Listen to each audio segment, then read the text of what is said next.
और अब बात करते हैं एमपी के धन कुबेर यानी कि सौरभ शर्मा की, जो कि अब धीरे धीरे एक एक राज उगल रहा है। इस बीच क्या कुछ नए खुलासे हुए, आपको हम बताते हैं।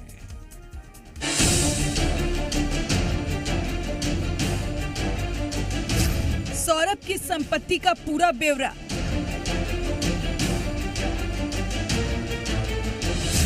सात साल की नौकरी, करोड़ों की संपत्ति।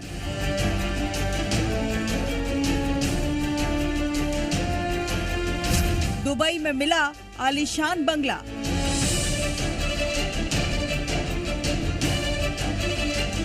विदेशी सोना और हवाला का कारोबार।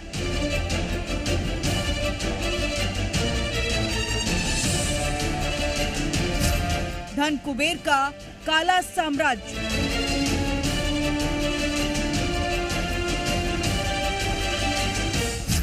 अभी खुलेंगे और कितने राज। सौरभ शर्मा, जो कि आरटीओ का एक सिपाही था, लेकिन वो असल में भ्रष्टाचार के साम्राज्य का बेताज बादशाह निकला।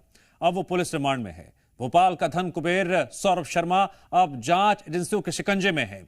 आरटीओ के पूर्व कांस्टेबल सौरभ शर्मा की करोड़ों की प्रॉपर्टी के राज भी खुल रहे हैं। आज क्या क्या खुलासे हुए, देखिए।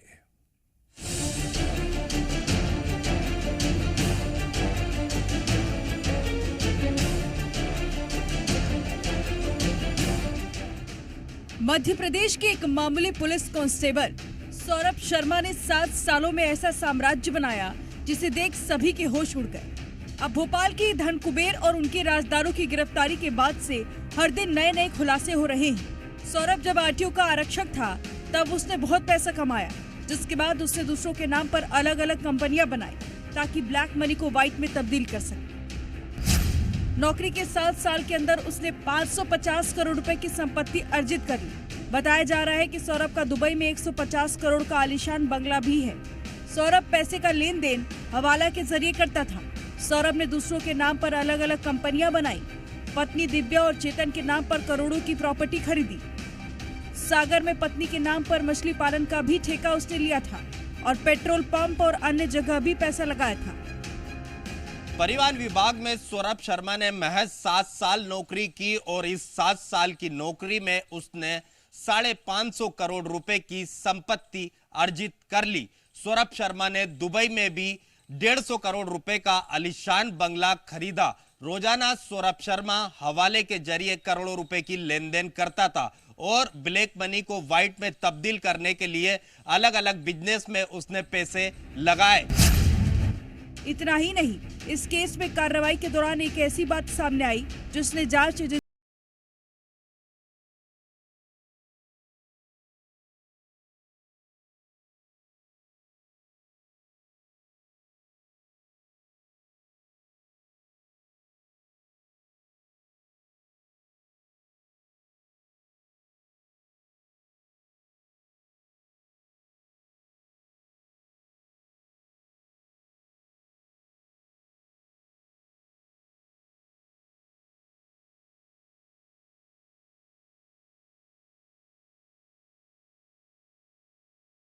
पता चला कि इंदौर में भी सौरभ की 30 करोड़ की संपत्ति है। पुलिस अब सौरभ की पत्नी, रिश्तेदारों और दोस्तों से पूछताछ करेगी। मेंढोरी के जंगल में जिस कार से 52 किलो सोना मिला था, वो सोना स्विट्जरलैंड, दुबई, ऑस्ट्रेलिया से लाया गया था। दुबई, स्विट्जरलैंड और ऑस्ट्रेलिया का मार्क इस गोल्ड पर लगा हुआ है। लोकायुक्त की टीम कल शरद जायसवाल और सौरभ शर्मा को लेकर सौरभ शर्मा के घर और शरद जायसवाल के घर पहुंची और वहां से बेनामी संपत्ति के दस्तावेज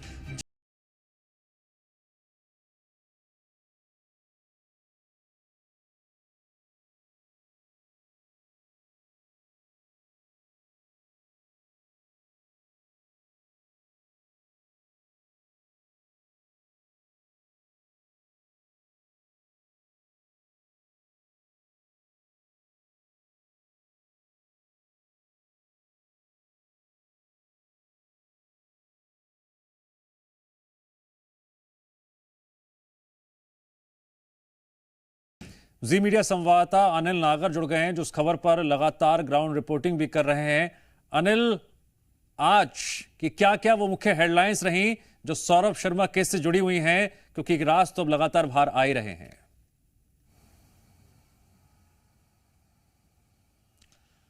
देखिए दिव्यांश, धन कुबेर सौरभ शर्मा के मामले में अब पूछताछ में एक के बाद एक कई तरह के खुलासे हो रहे हैं और ये खुलासे चौंका देने वाले हैं।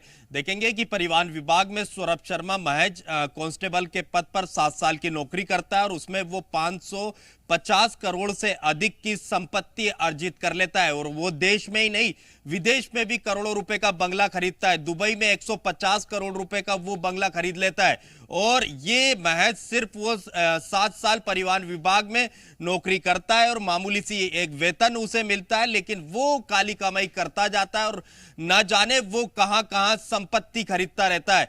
जब देखेंगे कि लोकायुक्त ने 19 दिसंबर को पहली बार सौरभ शर्मा के घर और दफ्तर पर छापेमार कार्रवाई की थी और बेनामी संपत्ति के दस्तावेज करोड़ों रुपए कैश मिले थे।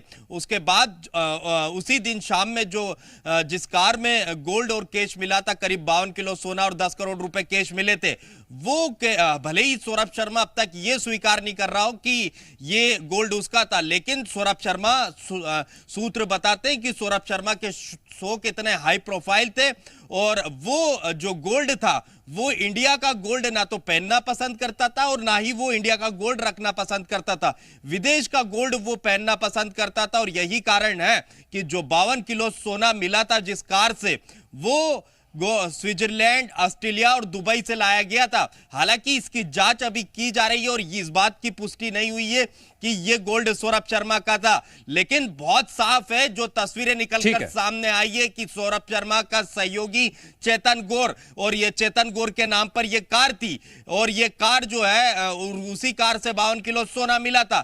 तो इसमें बहुत ज्यादा कुछ लगता नहीं है कि यह सोना किसी और का होगा, लेकिन साफ तौर पर यह माना जा रहा है कि यह गोल्ड सौरभ का ही था। लेकिन अभी आरोपी इधर उधर की बात करता है, जांच एजेंसियां सवालों में घेरती हैं और सच पता लगाने की कोशिश करती है और यही इस वक्त देखने को मिल रहा है। अभी तो और राज खुलेंगे गुजरते वक्त के साथ। अनिल, लगातार आप नजर बनाए रखिए इस खबर पर। सबसे पहले जी के दर्शक जानकारी ले पाते हैं, समझ पाते हैं क्या चल रहा है अंदर खाने इस केस में। फिलहाल जानकारी के लिए शुक्रिया।